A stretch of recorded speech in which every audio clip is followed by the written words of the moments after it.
दोस्तों STET 19 merit की तरफ से जो PIL किया गया है, यह आज के डेट में पटना हाई कोर्ट में बेंच नंबर 1 में 6 नंबर पे लिस्टेड था और इसकी सुनवाई की प्रबल संभावना थी कि आज इस केस का हियरिंग हो जाएगा और जो जजमेंट आना है वो इस केस में आ जाएगा।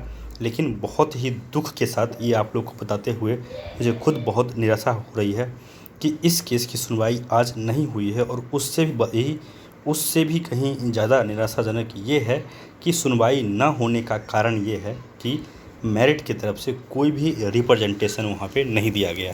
कहीं न कहीं ये बहुत ही खेद की, बहुत ही शर्म की बात है 30,675 मेरिटधारियों के लिए, जहाँ पे 30,000 लोगों का काउज है, वहाँ पे एक वकील हम लोगों से रखते, एक वकील हम लोगों से करते नहीं बना। ये हम लोग के लिए शर्म की बात है।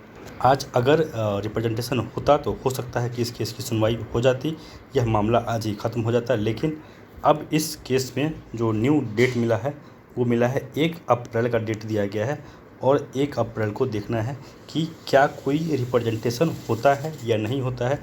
अभी भी वक्त है। जितने भी मेरिटधारी हैं 30,675 सभी को एक साथ आकर बगैर किसी पे कोई टीका टिप्पणी किए, बगैर कोई नेगेटिव कमेंट किए सोचना पड़ेगा कि आखिर ऐसा क्यों हुआ कि 30,675 लोगों का प्रतिनिधित्व वहाँ पे कोई नहीं कर रहा था। जो वकील रखना चाहिए था, करना चाहिए था, वो सही से हो नहीं सका। लोग आपसी विवाद में उलझ के रह गए, एक दूसरे पे टीका टिप्पणी में फंस के रह गए, एक दूसरे को बदनाम करने में रह गए। और जो काम करना चाहिए था, जो काम होना चाहिए था, वो काम नहीं हो सका है। और मेरिट वाले जितने भी लोग हैं उसमें एक बहुत बड़ी जो खामी मुझे लगती है, हर किसी को अब सिर्फ़ और सिर्फ यूट्यूबर बनना है, हर किसी को अब सिर्फ़ और सिर्फ नेता बनना है।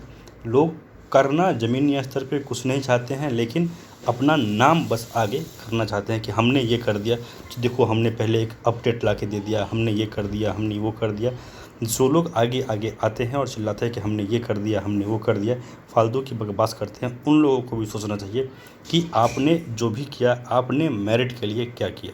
और जितने भी मेरिटधारी हैं अगर इसी अवस्था में स्थिर होकर पड़े रहेंगे तो 1 अप्रैल को डेट मिला है, 1 अप्रैल की भी सुनवाई कहीं अटक ना जाए।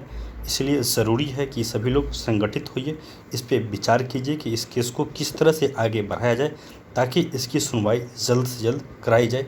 आज सुनवाई ना होने के पीछे मेन कारण यही है, जितने भी मेरिटधारी हैं अलग अलग खेमा में बढ़ चुके हैं और हर किसी के पास अपनी डफली, अपना राग है।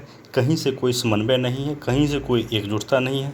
कोई आंदोलन करने के लिए व्यग्र है, कोई यूट्यूब पे वीडियो बनाने के लिए व्यग्र है, कोई केस करने को व्यग्र है, लेकिन कहीं से भी एक कोऑर्डिनेशन, एक कॉम्बिनेशन, एक कम्युनिकेशन का कमी दिखता है लोगों में। लगभग साल भर होने को आए STET का रिजल्ट आए हुए, आज तक मेरिट का एक ऐसा संगठन नहीं बना पाए हम लोग जहाँ पे लोग बैठ के विचार कर सके, बातों को रख सके, क्या हमारी समस्याएं हैं उनको लोग सुने। जितने भी लोग आगे आगे मेरिट में हैं, जो या तो आंदोलन करते हैं या फिर केस का प्रतिनिधित्व करते हैं, इन लोगों को भी इस बात को सोचना चाहिए कि हम ही आगे आकर के एक संगठन बनाएं, उस संगठन में कुछ लोगों को जोड़ा जाए और हर किसी को जिम्मेदारी दी जाए। जब तक ऐसा नहीं होगा, जब तक जिम्मेदारी नहीं आएगी, तब तक जवाबदेही नहीं आएगी और तब तक इसी तरह से मेरिट बिखरा रहेगा और मेरिट वालों का जीत हमसे दूर होता जाएगा। तो ये थे हमारे विचार कि क्यों आखिर हमारे PIL का सुनवाई नहीं हो सका। और यहाँ पे किसी एक इंसान को दोष देना कहीं से भी जायज़ नहीं होगा कि चलो उस इंसान के कारण नहीं हो पाया सुनवाई, क्योंकि अगर एक इंसान को आप ब्लेम करते हैं तो आपको अपने आप पे भी देखना पड़ेगा, सोचना पड़ेगा कि आखिर हमने क्या किया। वक्त की मांग यही है, वक्त का तकाजा यही कहता है कि एकजुट होइए, एक साथ आइए, संगठित होइए। और एक संगठन की आवश्यकता बहुत ज़्यादा दिखती है मेरिट वालों को। एक संगठन को बनाइए, जो भी लोग हैं आगे आइए। और सबसे पहला ज़रूरी काम यही है कि एक संगठन का निर्माण हो जिसमें एक अध्यक्ष हो, बाकी उनके नीचे जो पिलर्स होते हैं उस पर भी लोगों को नियुक्त किया जाए और सभी लोग जिम्मेदारी को लें और ईमानदारी से अपनी जिम्मेदारी को निभाए, तो ही मेरिट का कुछ हो सकता है। नहीं तो शिक्षा मंत्री ने मेरिट को अर्थहीन कहा है और हम लोग मेरिट को अर्थहीन प्रूफ करने पे लगे हुए हैं। दोस्तों, इस वीडियो में इतना ही। धन्यवाद।